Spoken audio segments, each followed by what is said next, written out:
What's up, everyone? Thanks for tuning in to this little snippet from the Buck and Eric podcast. I'm Buck. This is Eric Williams. And together we started this podcast to explore our development as salesmen and to hopefully have a place to where we can share the ideas and the lessons that we're learning and expand upon them and invite you to be a part of that journey and grow with us and just develop ourselves into better salesmen and more successful people in general. So recently we got the opportunity to man the booth at the Loveland Home Show, and this was hosted at the Budweiser Event Center. They had probably 40 to 50 different types of businesses that were operating their little vending booths out there, and thousands of homeowners and people interested in buying a home or selling a home coming through and meeting all these vendors. And so we just wanted to take a few moments here to talk about what that was like and some of the lessons that we learned about it. So I would say for myself, lesson number one is be proactive. And I almost want to boil it down to the golden rule. The golden rule of manning the booth at a home show is exactly the same as the golden rule that we've all heard before. Treat others the way that you want to be treated. If you want somebody to talk to you, talk with them. Start the conversation. Show that initiative. Tell me, so some of the ways that you were successful starting conversations, can you tell me about how you initiated those conversations rather than just saying, hey, how are you? Yeah, so you see all of these different vendors, and most of them are just, kind of people who are there doing the job because they were told to do the job. They weren't thinking that in depth about what their strategy was. So you would have people walking by, and you would have a row of 10 vendors, 5 on either side, and in front of every booth, you have a salesman, so-called, going out there saying, hey, how are you? Or even worse, waiting for someone to come to them and not saying anything at all, just sitting behind their table quietly as people were walking by. The golden rule: treat others as you want to be treated. So one thing that I realized right away is that if you say something personal about someone, it's going to elicit some kind of response. We had a similar, a company that has very similar branding. Their logo is a lion just like ours. They were operating a booth not too far away, and they were giving out these little bags. One way that I was able to really get people's attention while they were walking by, and to make it so that people weren't just walking through a seas of, hey, how are you? And hearing one more, hey, how are you? Is I would reach out to them and I'd say, you must be very brave, sir. And they would stop and their eyes would get big. And you could tell that when you said that, they were curious. Why would you assume that I'm very brave, right? And I could tell instantly that by leading off like that, immediately, whatever I was about to say next, I had their full attention and they were going to hear it. And so I would say, I would just be personally embarrassed to be seen carrying that bag around. Please let me help you out. And I would rush over, and we would actually hide their bag from this other company inside of a bag from our company. And I'd be like, but wait, there's more. And I'd give them a cozy, or I'd give them a pen. And this was a great way of getting them to stop, really notice us, really listen to the next words that we were about to say, and then relieve them with kind of a silly joke that made for a great conversation starter. And so I think anything you can do to really hook people in and then hit them with some kind of punchline is effective. And then we would follow it up. Would you like the lion or the whole Pride? Pride Roofing Construction. Hi, my name is Bucky. And so just any kind of little thing. Jokes worked.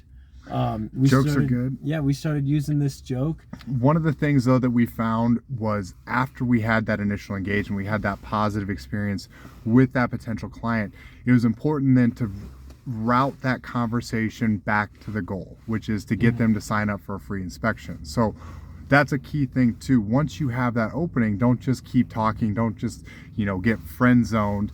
You want to make sure that you're actually getting in there, you're engaging with that client and figuring out if there's a project that you can help them with, or if you just had another positive interaction and now you have somebody out in the world who's going to be an advocate for you. So really making sure that we steer that conversation back after we have that good interaction, and it gives them that opening, and like Bucky was saying, it kind of opens them up and makes them feel comfortable enough to actually be open and honest with you.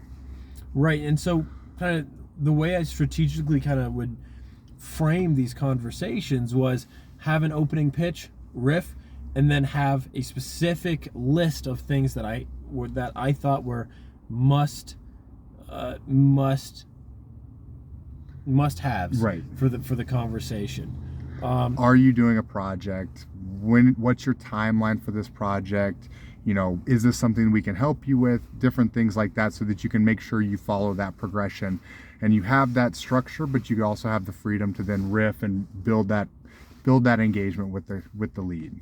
So when you're riffing, don't monologue. This is a problem that I tend to have. Sometimes I get excited, I start telling a story, and then as I'm telling this story, other stories come to mind, and pretty soon I've been speaking for 8 minutes and the client has checked out. The potential client has checked out, glazed over from the conversation. Even if they're really enjoying it, it's one-sided. They're watching a performance, they're not engaging in a to and fro.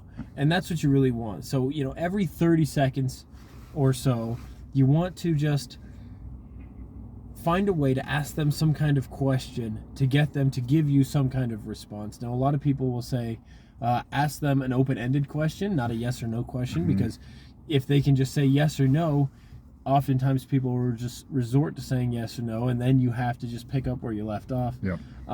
But if you can ask open-ended question, that's really great, and they can help steer the conversation. I think one thing to keep in mind when you're doing sales is essentially the art of being a salesperson is how do you approach a stranger with their own unique set of skepticisms and objections, and immediately break through these barriers between you to establish some trust and get them engaging with you. And the quicker you can be responding to their engagements more than 50% of the time, the better.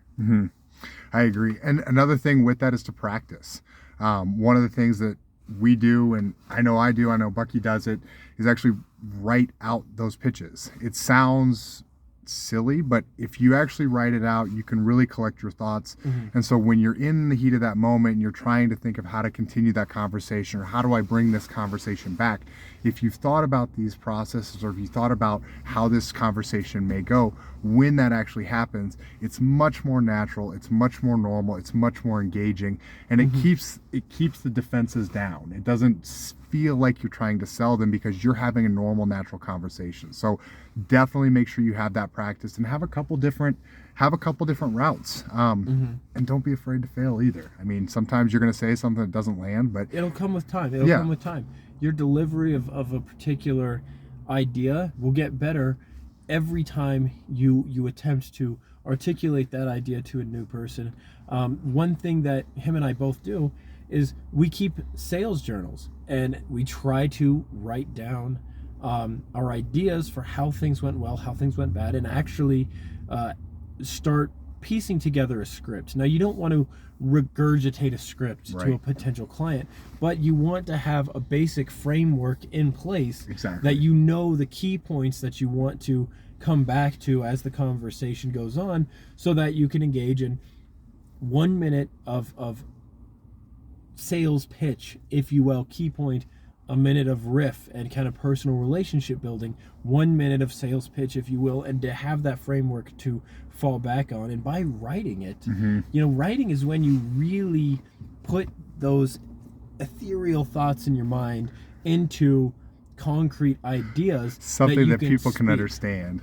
Right. So if you, regardless of what it is, if you have to give some kind of presentation and you write it out first, you're going to be clearer and more precise in your speech when you're doing this speaking, and you're going to have, in the course of writing it, can expound it upon those ideas and be better prepared to explain it from different angles and to rebut objections or whatever it is. And that being said, one of the things that you should keep in mind is you actually are there to get some kind of content. I mean, one of the things that I wrote down is you need to keep the ball in your court. And what I mean by this is a lot of people operating a booth will say, oh, well, take my card, and if you ever need anything, give me a call. And that you have no way of following through with that person. Yep. Try to keep in mind that you want to exchange a point of contact, and you can say those words to your potential client. Hey, I would like to exchange a point of contact with you, so that I could follow through and make sure that your needs are being met, or whatever it is. Make sure that you're actually getting information from them so that the ball is in your court. And so you can follow up with them. And that's that's one of the most important things to sales, is you can do all the front end effort. You can have those great conversations. You can get the pitch down. You can have everything dialed in. But if you don't have a way to follow up with that customer, you're never going to be successful. And so, like Bucky's saying, you want to make sure that as you're having those conversations, you're leading it back to them providing you with a way to reach out to them and a time frame to reach out to them, and having either a set goal for you to contact them in the next week or whatever that is that you decided, so that you have a reason to contact them and follow up with them and remind them. And the most important thing with that is, if you say you're going to reach out to somebody or call somebody, do it. You have to follow up. That's the first step in building that trust, that you're actually going to deliver what you say you're going to deliver. If you can't even follow up with a phone call, why is that customer going to give you a check for $1,000, $10,000, $100,000, whatever you're trying to sell? They don't trust you because you can't do the small things. So definitely make sure that you follow up for those things. And even if so, don't exclusively rely on the initiative of the potential client to reach out to you. We've all worked with people that they obviously have a problem. They obviously are interested in getting that problem solved, but unless somebody really kind of reaches out to them and helps facilitate that process, it might not happen. I think we've all dealt with people like that. But have a specific reason and a time as to when you're going to reach out to them. Say, I would like to follow through with you and learn more about your specific situation. Is it okay if I call you Thursday? Is it okay if I call you sometime early next week? Yep. And one thing that I'll do is, even if a potential client doesn't have a necessary, like a need or a problem for me to solve right now, I like to keep those leads warm just in case. And so every once in a while, for example, on New Year's, I went through my entire lead sheet and I just sent a personalized video text messages to every single one of my clients by name. I keep track of all of my leads and I write a few notes about them, so I'm able to say, hey Ann, I hope you've recovered from your back surgery. I hope you're doing very well. This is Bucky from Pride Roofing. I just wanted to reach out and say it was very nice to meet you. I hope our paths cross again in the future. By the way, Happy New Year. God bless you. I hope your path is lit with nothing but green lights. Have a nice day. And I got a great response. I got a lot of people who were like, oh, that's a class act from a classy company. By the way, my cousin needs a little bit of work. Is it okay if I give them your number? Of course it is. Yep. Excellent. So I think the last thing too, and this is one that Bucky was talking to me about that I really like, it's kind of the last little bonus piece here, but one of the things to always do is you can ask advice. So if you feel like you're stumbling on your pitch, or you just feel like you're just having a bad day, one of the best things to do to just break the ice is to walk up to that person and say, hey, I am really struggling here. I need some advice. Can you help me out? And this is something that you've used. I've watched you use it. It's very effective. It's very disarming for people. They really say, oh man, this person's just looking for help. Like, of course I'm going to help them. And talk a little bit about kind of what you told me and how that's been helpful for you as well. Yeah, so a lot of times when I'm dealing with a customer, whether it goes well or whether they don't seem interested, they kind of give me a shutdown and say, I don't think we're going to move forward with this. I don't have a problem that you can solve for me. I'll actually just ask them, hey, that's totally fine. I'm relatively new to sales. I would actually like your honest feedback so that I may be more successful. It really does matter to me. How would you rate your interaction with me, and could you give me some success so that I might be more successful moving forward? And, not everybody's going to be your client, but that doesn't necessarily mean that there's not some kind of value that you can extract from that interaction with them. And a honest feedback is tremendously valuable. So when especially if they're going to critique you, if you can get someone to honestly critique you and chew on that and take it to heart, it will make you more successful, and that person will remember that, okay, this guy noticed that his interaction with me wasn't all that I was looking for. And it makes people feel like their opinion matters. It makes them feel important and, in a way, invested in your success by asking them. So, sometimes I'll just say, may I just ask your interaction, how your interaction with me was today, and see what they say. And a lot of times people say, I liked this. You came across a little too salesman-y over here, and the small talk got boring, and I kind of wanted you to move on. Excellent. So with that in mind, let us know what you guys think of this video, if this is helpful, what you guys think of our suggestions, and if you have any suggestions of your own, definitely drop them in the comments. But anyway, yeah, hope you guys have a great day. Go sell those deals and make it happen. Life, sales, and self-development, that's what we're all about here at the Buck and Eric Podcast.